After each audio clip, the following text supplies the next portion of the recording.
Hello students, तुमच्या सगळ्यांचं Ram pharmacy education चॅनलमध्ये खूप खूप स्वागत आहे.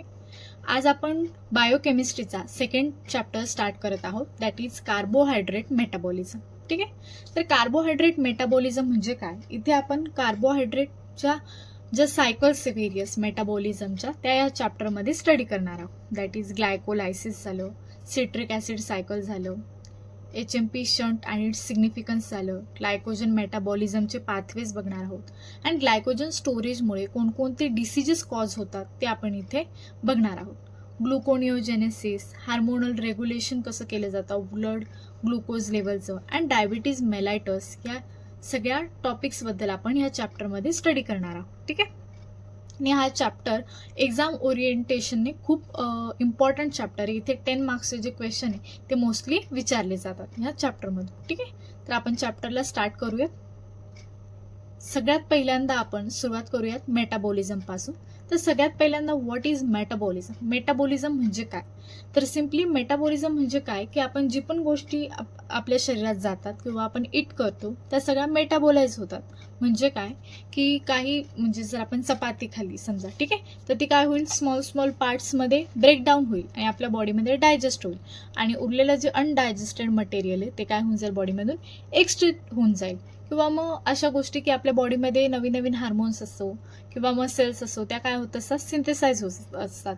ते हे सगळे कशामध्ये होतं, मेटाबॉलिझममध्येच. ठीक आहे. तर आपण सिम्पली बघून घेऊयात की मेटाबॉलिझम म्हणजे काय. तर metabolism is a process in which, इथे काय होतं, जे डायटरी कॉन्स्टिट्युएंट्स असतात ना आपल्या बॉडीमधले are utilize to provide energy and to form the building blocks for the growth of the body. म्हणजे काय होतं की आपल्या बॉडीला जे मोस्ट ऑफ एनर्जी देण्याचं जे काम करतं ते कशामुळे मिळते आपल्याला, एनर्जी मेटाबॉलिझममुळे. आणि आपल्या बॉडीमध्ये जे सेल्स फॉर्मेशन होत असतात ते कशामुळे होतं, मेटाबॉलिझममुळे. तर metabolism involves the chemical changes which are brought about by hormones, enzymes etcetera. याच्यामुळे काय होतं, बॉडीमध्ये केमिकल चेंजेस होतात.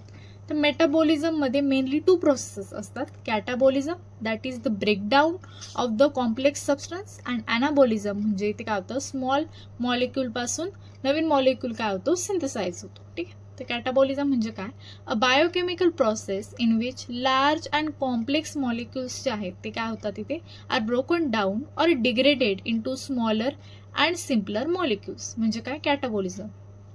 आणि ॲनाबॉलिझम म्हणजे काय, a biochemical process in which smaller and simpler molecule जे असतात ते काय केले जातात, तिथे युटिलाइज केले जातात for the biosynthesis of building blocks or tissue components and एनर्जीसाठी. ठीक आहे. तर या 2 प्रोसेस मिळून काय होतं आपलं मेटाबॉलिझम, जिथे कॅटाबॉलिझम पण होतं, ॲनाबॉलिझम पण होतं. म्हणजे ती सबस्टन्सेस ब्रेकडाऊन पण होतात डायजेस्ट होण्यासाठी, आपल्या बॉडीला एनर्जी प्रोव्हाइड करण्यासाठी आणि खूप गोष्टी म्हणजे जे मॉलिक्युल्स आहेत ते बायोसिंथेसाइज पण होतात. ठीक आहे. तर व्हॉट इज कार्बोहायड्रेट मेटाबॉलिझम ते आपण बघूयात. तर मेटाबॉलिझम म्हणजे काय, आत्ताच आपण बघितलं, ॲनाबॉलिझम प्लस कॅटाबॉलिझम ज्याच्यामध्ये दोन्ही गोष्टी होतात. सिन्स ग्लुकोज जो आहे तो काय मोस्ट इम्पॉर्टंट कार्बोहायड्रेट आहे, जो काय करतो, existing in physiological amounts in the बॉडीमध्ये एक्झिस्ट करतो and is easily absorb from the diet. पण डाएटमधून जे काही खातो आपण तिथून आपल्याला आपल्या बॉडीमध्ये इझिली ग्लुकोज जे आहे ते काय होतं, ॲब्झॉर्ब होतं. The metabolism of carbohydrate resolves itself to the study of the metabolism of glucose and its main derivatives. Supplies more than half of the energy requirements of the body. आता हा point महत्त्वाचा आहे की कार्बोहायड्रेटच्या मेटाबॉलिझमने आपल्या बॉडीमध्ये जी energy आहे ती हाफपेक्षा जास्त एनर्जी जी कशाने प्रोव्हाइड होते, फक्त आणि फक्त कार्बोहायड्रेट मेटाबॉलिझमने. तर इनफॅक्ट ब्रेन जो आहे तो पण काय largely depends upon the carbohydrate metabolism. Carbohydrate मेटाबॉलिझमवरच डिपेंड आहे as a source of energy and quickly ceases to function properly when the blood glucose level falls much below normal. जेव्हा बॉडीमध्ये ब्लड ग्लुकोजची लेवल कमी होते तेव्हा ब्रेनचं पण फंक्शनिंग काय होतं, मिसमॅच होऊन जातं. कारण तो पण कशावर डिपेंड आहे, largely depends on the glucose. तर कार्बोहायड्रेट मेटाबॉलिझमचं फंक्शन काय, टू सर्व ॲज फ्युएल. ते काय करतो, फ्युएल एनर्जी प्रोव्हाइडर म्हणून काम करतो and get oxidize to provide energy for other metabolic processes. याच्याच अंडर बॉडीमध्ये अनेक मेटाबॉलिक प्रोसेसेस ज्या आहेत त्या रन होत असतात. म्हणून कार्बोहायड्रेट मेटाबॉलिझम काय इम्पॉर्टंट आहे बॉडीसाठी. ठीक आहे. आता आपण व्हेरियस सायकल्स बघणार आहोत कार्बोहायड्रेट मेटाबॉलिझम मध्ये. ठीक आहे. त्यात सगळ्यात पहिल्यांदा आपल्याला बघायचं आहे ग्लायकोलायसिस बद्दल. It is the most important as a point of examination. हा क्वेश्चन जो आहे, right a detail note on glycolysis बद्दल 10 मार्कला क्वेश्चन विचारला जातो. नाहीतर 5 मार्क्सला तर 100% असेलच जर 10ला नसेल तर. ठीक आहे. तर सिम्पली ग्लायकोलायसिस म्हणजे काय हे बघ. या नावाला जर आपण ब्रेक केलं, ग्लायको अँड लायसिस म्हणजे glucose. Glyco means glucose and lysis means breakdown. ग्लुकोजचं जे ब्रेकडाऊन होतं ते, दॅट इज द ग्लायकोलायसिस. आता इथे बघूया सिम्पली डेफिनेशन काय म्हणते. Oxidation of glucose to pyruvate is called the glycolysis. First describe by, ही सायकल जी आहे ती फर्स्टली डिस्क्राईब केली होती एमडेन, मेयरहोफ अँड पार्नास, म्हणून याला EMP पाथवे म्हणून म्हटलं जातं. Occurs virtually in all tissues, सगळ्या टिश्यूमध्ये ही सायकल रन होते. Erythrocytes nervous tissues derive the energy mainly from the glycolysis. हे पण मेनली जे एनर्जीची रिक्वायरमेंट आहे ती कुठून कम्प्लीट करतात, from the glycolysis cycle. The overall equation जे आहे ऑफ ग्लायकोलायसिसचं, फ्रॉम ग्लुकोज टू लॅक्टेट, हे महत्वाचं आहे. Glucose plus 2 ADP plus 2 inorganic phosphate forms 2 lactate molecules plus 2 ATP and 2 molecules of water. ठीक आहे. ही ओव्हरऑल इक्वेशन आहे फ्रॉम ग्लुकोज टू पायरुवेट, ही आपल्याला लक्षात ठेवायची. ठीक आहे. फ्रॉम ग्लुकोज टू लॅक्टेट, ठीक आहे. आणि हे इक्वेशन जे आहे ते आपल्याला लक्षात ठेवायचं आहे. की कशामध्ये लिहायचं आपल्याला हे सगळ्या गोष्टी, इंट्रोडक्शन ऑफ ग्लायकोलायसिस मध्ये. ठीक आहे. आता आपल्याला बघायच्या आहेत रिॲक्शन्स ऑफ ग्लायकोलायटिक पाथवे, ह्या खूप महत्वाच्या. ठीक आहे. आपल्याला हे रिॲक्शन्स जे आहे ह्या 10 मार्क्सला विचारल्या जातात. आता कम्प्लिटली 10 स्टेप्स ज्या आहेत ह्या ग्लायकोलायसिस प्रोसेसमध्ये होतात. आता हा क्वेश्चन लिहिताना आपण कसं लिहिणार बघायचं. स्टेप्स जर विचारल्या तर स्टेप्समध्ये आपल्याला कशाचं कन्व्हर्जन कशामध्ये होतं ते लिहायचंय. मेनली कोणत्या एन्झाईमच्या प्रेझेन्समध्ये होतं ते लिहायचं आणि त्याचे स्ट्रक्चर, ह्या 3ही गोष्टी ज्या आहेत त्या रिॲक्शन्समध्ये काय आहेत महत्वाच्या जर आपल्याला ग्लायकोलायसिस पाथवे विचारला तर. ठीक आहे. लक्षात ठेवायचं. तर सगळ्यात पहिली स्टेप काय आहे ग्लायकोलायसिसमध्ये बघूया. ही ग्लुकोज, इथे फर्स्ट स्टेपमध्ये काय होतं, ग्लुकोज जे आहे ते ग्लुकोज 6 फॉस्फेटमध्ये काय होतं, कन्वर्ट होतं. It is the first step of phosphorylation in the presence of glucokinase. आणि कोणाच्या प्रेझेन्समध्ये होते, ग्लुकोकायनेसच्या प्रेझेन्समध्ये. आणि इथे काय होतं, ATP जो आहे तो कशामध्ये कन्वर्ट होतोय, ADP मध्ये. ठीक आहे. ही झाली फर्स्ट स्टेप ऑफ ग्लायकोलायसिस. आता सेकंड स्टेप मध्ये काय होतं ते बघूयात. बघा सेकंड स्टेप कोणती आहे, ही कन्व्हर्जन ऑफ ग्लुकोज 6 फॉस्फेट जे आहे त्याचं कन्व्हर्जन होतं फ्रक्टोज 6 फॉस्फेट मध्ये बाय द एन्झाईम फॉस्फोग्लुकोआयसोमेरेज. कशाच्या प्रेझेन्समध्ये होते, फॉस्फोग्लुकोआयसोमेरेजच्या प्रेझेन्समध्ये काय होतं, 6 फॉस्फेट कन्वर्ट होतो फ्रक्टोज 6 फॉस्फेट मध्ये. It is the second step. आता थर्ड स्टेप मध्ये काय म्हटलंय बघूया.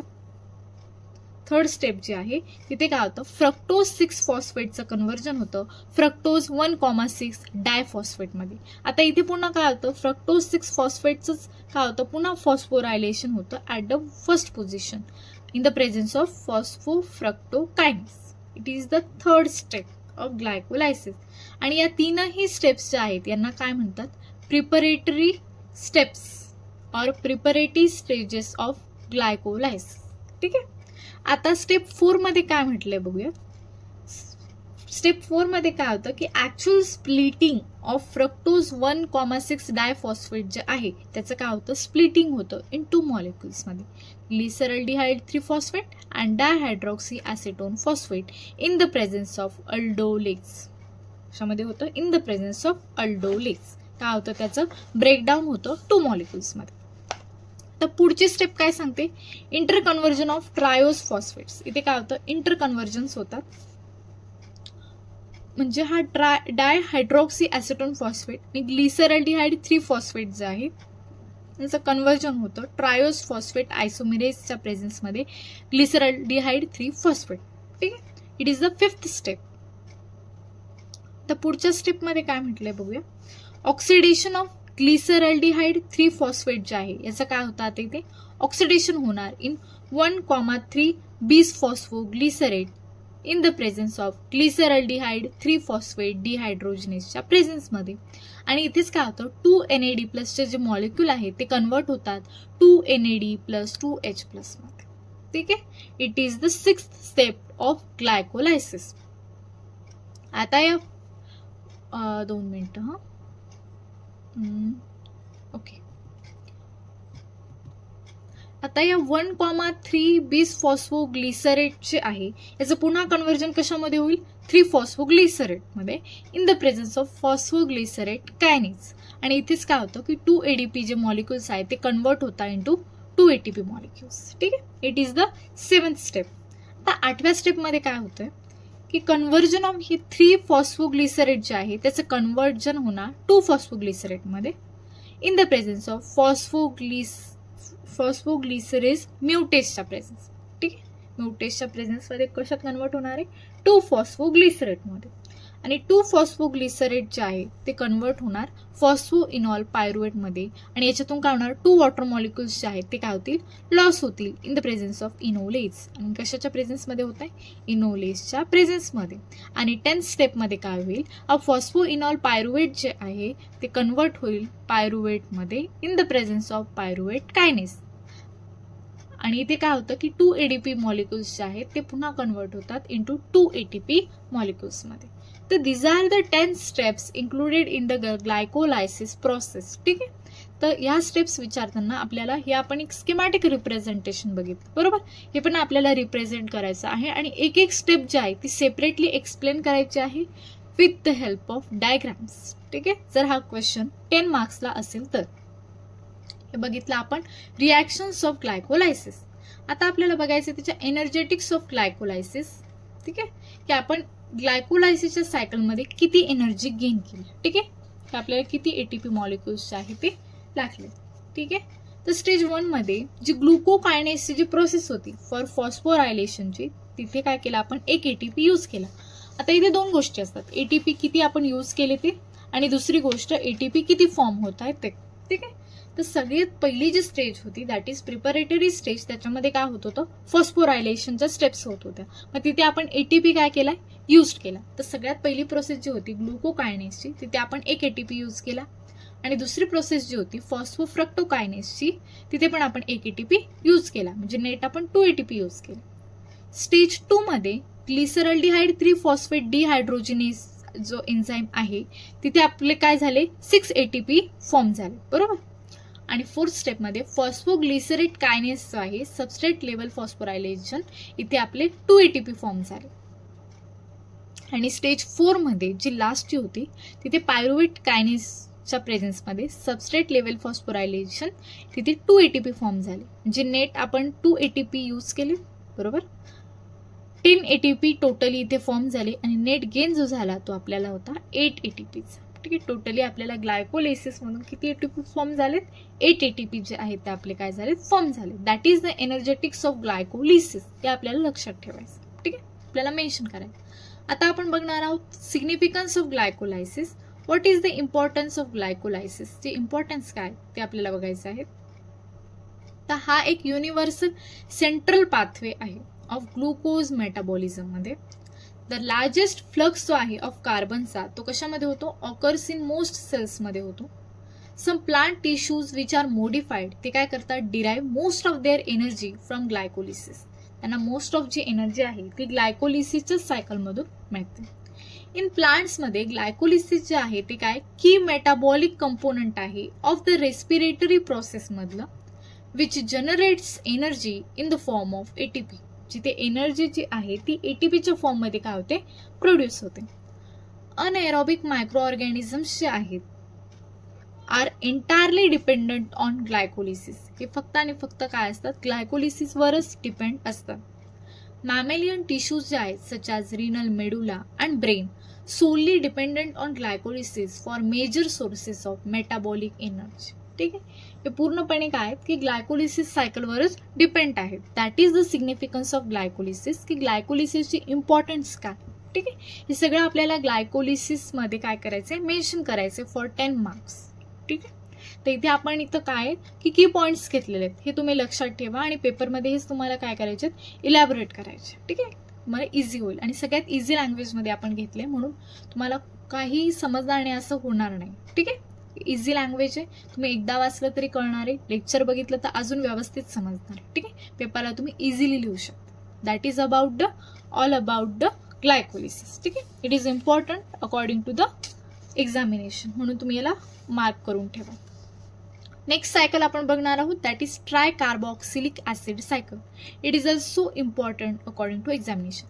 ग्लायकोलिसिस किंवा TCA सायकलमधून एक तरी क्वेश्चन येतोच फॉर 10 मार्क्स. ठीक आहे, म्हणजे मेन पॉईंट करून ठेवायचं किंवा याला स्टार मार्क करून ठेवायचं. Try carboxylic acid cycle is also non as TCA cycle. तर TCA सायकल म्हणजे काय ते बघा. It is the aerobic phase of carbohydrate metabolism and follows the anaerobic pathway from the stage of pyruvate and is called as citric acid cycle or TCA cycle म्हणतात. ठीक आहे, म्हणजे काय की ही अकॉर्डिंग टू फिनोमेना ही काय aerobic phase आहे, पण ही follow कशाला करते anaerobic पाथवेला from the stage of pyruvate pass, म्हणून हिला काय म्हटलं गेले citric acid cycle or TCA cycle. The name citric acid cycle जे आहे ते स्टेम्स फ्रॉम सिट्रिक ऍसिडमुळे याला सिट्रिक ऍसिड सायकल असे म्हटलं जातं, which is form in the first step of this cycle. जे फर्स्ट स्टेपमध्ये याच्या काय होतं, जे सिट्रिक ऍसिड फॉर्म होतं त्यामुळे याला सिट्रिक ऍसिड सायकल असे म्हटलं जातं. This cycle also named Krebs cycle असं पण म्हणतात आफ्टर H.A. क्रेब्स, ज्यांनी याला डिस्कवर्ड केलं. अंडर एरोबिक कंडिशन्स मध्ये काय होतं की पायरुवेट इज ऑक्सिडेटिव्हली डिकार्बॉक्सिलेटेड होतो टू ॲसेटाइल कोएन्झाइम A मध्ये before entering the citric acid cycle, and this occurs in the mitochondrial matrix and forms a link between glycolysis and TCA cycle. ही जी सायकल आहे ती कशामध्ये रन होते mitochondrial matrix. This reaction is catalyzed by the multi-enzyme complex known as pyruvate dehydrogenase complex. नी काय होते ही पूर्ण जी प्रोसेस आहे ती काय होते कॅटलाइज होते. ठीक आहे, कळालं what is the TCA cycle, ते मेनली काय होतं. आता आपण बघणार आहोत reactions of TCA cycle. It is also the schematic representation of this TCA cycle. पण यालाही तुम्हाला ग्लायकोलिसिस सारखं एक एक स्टेप जी आहे ती काय करायची डिटेलमध्ये इलॅबोरेट करायची. ठीक आहे, तर आता सिट्रिक ऍसिड सायकलमध्ये फर्स्ट स्टेप काय फॉर्मेशन ऑफ सिट्रेट. इथे काय होतं सगळ्यात पहिल्या स्टेपमध्ये काय होतं फॉर्मेशन ऑफ सिट्रेट. यामध्ये काय होतं ॲसेटाइल कोएन्झाइम A. ठीक आहे, ॲसेटाइल कोएन्झाइम A प्लस ऑक्झॅलो ॲसेटेट जे आहे ते सिट्रेट सिंथेसच्या प्रेझेन्समध्ये काय करतात सिट्रेटला फॉर्म करतात. It is the first step of TCA cycle. ठीक आहे, इथे कोणता एन्झाइम यूज झाला सिट्रेट सिंथेस. ठीक आहे, फर्स्ट स्टेपमध्ये काय फॉर्म होणार सिट्रेट. सेकंड स्टेपमध्ये काय होतं आयसोसिट्रेटचं फॉर्मेशन होतं वाया सिस ॲकॉनिटेट. आता काय होतं बघा सिट्रेटचं कन्व्हर्जन जे आहे ते ॲकॉनिटेटच्या प्रेझेन्समध्ये पहिल्यांदा सिस ॲकॉनिटेटमध्ये होणार. मग हे दोघं जे आहेत सिट्रेट अँड सिस ॲकॉनिटेट हे काय होतात एकमेकाला रिव्हर्सिबल ट्रान्सफॉर्मेशन करतात आणि मग पुन्हा सिस ॲकॉनिटेट जो आहे तो ॲकॉनिटेटच्या प्रेझेन्समध्ये आयसोसिट्रेटमध्ये काय होतो कन्व्हर्ट होतो. It is the second step जिथे काय होतं की आयसोसिट्रेटचं फॉर्मेशन होतं फ्रॉम दी सिट्रेट. तिसऱ्या स्टेपमध्ये काय होतं हा आयसोसिट्रेट जो आहे त्याचं ऑक्सिडेशन होतं टू अल्फा कीटोग्लुटारेट मध्ये. तर आयसोसिट्रेट डिहायड्रोजिनेज जो आहे तो काय करतो कॅटलाइज करतो ऑक्सिडेटिव्ह डिकार्बॉक्सिलेशन होतं ऑफ आयसोसिट्रेटचं टू फॉर्म अल्फा कीटोग्लुटारेट. आणि यामध्ये काय होतं कार्बन डायऑक्साईड लॉस होतो आणि NAD प्लसचं कन्व्हर्जन जे आहे ते NADH प्लस H प्लस मध्ये होतं. ठीक आहे, it is the third step of TCA cycle. ठीक आहे, आता नेक्स्ट काय होणार की हा अल्फा कीटोग्लुटारेट जो आहे तो सक्सिनिल कोएन्झाइम A मध्ये जो आहे तो काय होणार कन्वर्ट होणार अँड कार्बन डायऑक्साईड जो आहे याच्यामधून काय होणार लॉस होणार. ठीक आहे, आणि इथे पण काय होतं NAD प्लस जो आहे तो NADH प्लस H प्लस मध्ये कन्वर्ट होतो in the presence of alpha ketoglutarate dehydrogenase. It is the fourth step of TCA cycle. ठीक आहे, त्याच्यानंतर काय होतं हा सक्सिनिल कोएन्झाइम जो आहे तो काय होतो सक्सिनेट मध्ये कन्व्हर्ट होतो. ठीक आहे, in the presence of succinyl coenzyme A सिंथेटेजच्या प्रेझेन्स मध्ये काय होतं हे कन्व्हर्जन होतं आणि यामध्ये काय होतं की GDP प्लस इनऑर्गॅनिक फॉस्फेट जे आहे ते कन्वर्ट होता कोएन्झाइम ASH आणि GTP मध्ये. ठीक आहे, तर सक्सिनेटचं कन्व्हर्जन होतं आणि ह्या सक्सिनेटचं पुन्हा कन्व्हर्जन होतं फ्युमारेटमध्ये in the presence of succinate dehydrogenase आणि इथे FAD जो आहे तो कन्वर्ट होतो FADH2 मध्ये. मग फ्युमारेट जो आहे तो फ्युमारेसच्या प्रेझेन्समध्ये मॅलेटमध्ये कन्वर्ट होणार. ठीक आहे, आणि मॅलेटमध्ये कन्वर्ट झाल्यावर इथे काय होणार, वॉटरचं ॲडिशन होणार इन द प्रेझेन्स ऑफ फ्युमारेज. आणि मग काय होतं, मॅलेट जो आहे तो कन्वर्ट होतो पुन्हा ऑक्सॅलो ॲसिटेटमध्ये in the presence of malate dehydrogenase. आणि इथे पण काय होतं, NAD प्लस जो आहे तो कन्वर्ट होतो NADH प्लस H मध्ये आणि पुन्हा ऑक्सॅलो ॲसिटेट प्लस ॲसिटाइल कोएन्झाइम A पुन्हा सिट्रेटमध्ये फॉर्म होतात आणि पुन्हा ही सायकल जी आहे ती काय होते, रन होते. These are the TCA cycle. या स्टेप्स ज्या आहेत त्या आपल्याला इथे काय करायच्या आहेत, लक्षात ठेवायचे. ठीक आहे, तर आपण बघितली 5th step, that is 6th step, आणि ही काय होती तुमची 6th स्टेप, 7th स्टेप आणि that is the 8th step. जी आपली TCA सायकल जी आहे ती काय होते, 8th स्टेपमध्ये रन होते. ठीक आहे, लक्षात ठेवायचं आहे आपल्याला. या ज्या आहेत त्या 8 स्टेप्स आहेत TCA सायकलमध्ये. आणि इथे पण ग्लायकोलिसिस सारखं आपल्याला एक एक स्टेप जी आहे ती सेपरेटली एक्सप्लेन करायची आहे की कशाचं कन्व्हर्जन कशामध्ये होतंय, इन द प्रेझेन्स ऑफ कोणता एन्झाईम होता ते लिहायचं आहे आणि त्याचे स्ट्रक्चर पण आपल्याला मेन्शन करायचे आहे. ठीक आहे, जर हा क्वेश्चन 10 मार्क्ससाठी विचारला असेल तर. त्यानंतर आपण बघणार आहोत energy yield from TCA cycle. आता TCA सायकलमधून किती एनर्जी आपल्याला मिळते ते बघायचं. तर सगळ्यात पहिली स्टेप जी होती, 2 आयसोसिट्रेट जेव्हा 2 अल्फा कीटो ग्लुटारेटमध्ये कन्वर्ट होतो तेव्हा इथे काय होतं, 6 ATP फॉर्म होतात. म्हणजे 2 NADH इथे फॉर्म होतात आणि एक NADH जो आहे तो 3 ATP जो आहे तो फॉर्म करतो. म्हणजे टोटली आपले झाले 6 ATP फॉर्म होणार. नंतर सेकंड स्टेपमध्ये 2 अल्फा केटो ग्लुटारेट जेव्हा 2 सक्सिनिल कोएन्झाइम A मध्ये कन्वर्ट होतो तेव्हा पण इथे काय होतं, 2 NADH फॉर्म होतात आणि 2 NADH जे आहे ते इच 3 ATP जे आहे ते काय करतात, जनरेट करतात. मग टोटली किती झाले, 6 ATP इथे काय होणार, फॉर्म होणार. थर्ड स्टेपमध्ये 2 सक्सिनिल कोएन्झाइम A जो आहे तो 2 सक्सिनेटमध्ये कन्वर्ट होतो आणि इथे काय होतात, 2 ATP काय होतात, फॉर्म होतात. ठीक आहे. फोर्थ स्टेपमध्ये काय होणार, 2 सक्सिनेट जे आहे ते 2 फ्युमारेटमध्ये कन्वर्ट होतात आणि इथे काय होतं, 2 FADH2 फॉर्म होतात आणि एक FADH2 चा जो मॉलिक्यूल आहे तो 2 ATP ला फॉर्म करतो. दॅट इज 4 ATP इथे काय झाले, फॉर्म झाले. आणि लास्ट स्टेपमध्ये काय होतं, 2 मॅलेट जेव्हा 2 ऑक्सॅलो ॲसिटेटला फॉर्म करतं तेव्हा पण इथे 2 NADH चे मॉलिक्यूल रिलीज होतात. म्हणजे मग इथे किती झाले, 3 × 2 दॅट इज 6 ATP इथे काय होणार, फॉर्म होणार. मग टोटल नेट गेन किती झाला आपल्याला ATP फॉर्मचा, 6, 6, 12, 18, 20 अँड 24. आपल्याला टोटली जे आहे ते काय झाले, 24 ATP मॉलिक्युल्स इथे काय झाले, फॉर्म झाले आपल्याला नेट गेनचे. ओके, तो it is also important according to the examination. ठीक आहे, TCA सायकल पण बॉडीमध्ये खूप महत्वाची आणि एक्झाममध्ये पण ही मोस्टली विचारली जाते. That is the favourite question of examiner. आता आपण पाहणार आहोत विटामिन्स दॅट इज प्ले की roles in citric acid cycle.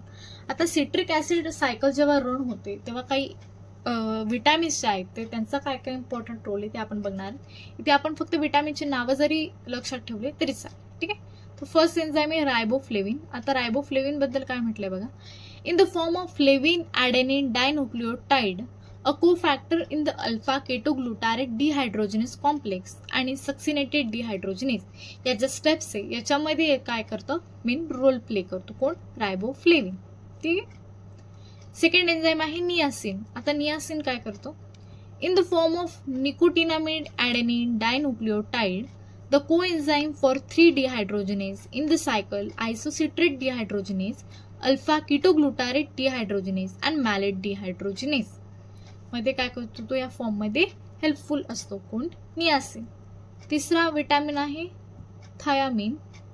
Thiamine काय करतो, as thiamine diphosphate the coenzyme for decarboxylation in the alpha ketoglutarate dehydrogenase reaction मध्ये काय करतो तो हेल्प करतो.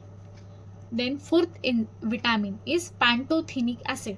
तर पॅन्टोथेनिक ऍसिड काय, as a part of coenzyme A the cofactor attached to active carboxylic acid residues such as acetyl coenzyme A and succinyl coenzyme A ना काय होतो तो अटॅच्ड होतो ॲज द कोफॅक्टर. ठीक आहे, ते 4 विटामिन्स जे आहे which plays the key role in citric acid cycle मध्ये महत्वाचे असतात. यांची नावं आपल्याला लक्षात ठेवायची म्हणजे. ठीक आहे, riboflavin, niacin, thiamine and पॅन्टोथेनिक acid.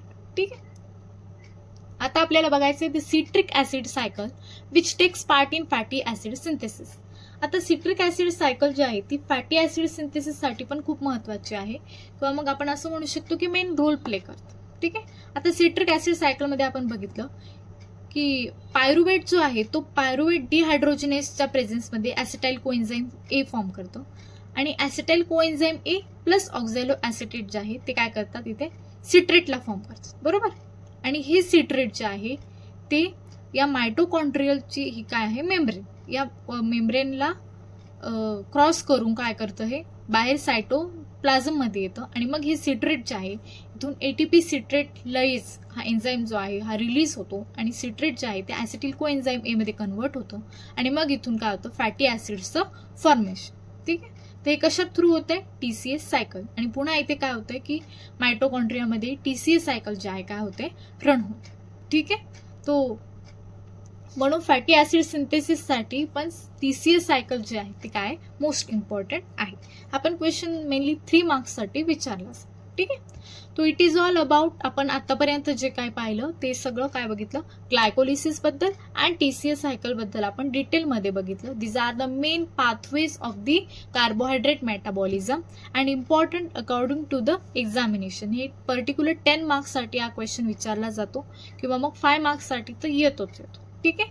तर म्हणून याचं पॉईंट वाईज आपण ही सगळे दोन्ही जे सायकल्स आहेत त्या व्यवस्थित घेतलेल्या आहेत ते तुम्ही पॉईंट वाईज त्याचे नोट्स प्रॉपर करा आणि हा क्वेश्चन व्यवस्थित लेक्चर ऐका म्हणजे तुम्हाला प्रॉपरली हा टॉपिक जो आहे तो अंडरस्टँड होईल. तरी तुम्हाला काही डाऊट असेल किंवा काही समजलं नसेल तर नक्की कमेंट बॉक्समध्ये विचारा, मी नक्कीच तो सोडवण्याचा प्रयत्न करेन. ठीक आहे.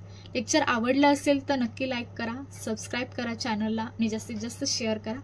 ठीक आहे. आपण नेक्स्ट आता याचा पुढचा पार्ट जो आहे तो पुढच्या लेक्चरमध्ये बघूया. ठीक आहे. Thank you so much, very much. Bye bye guys.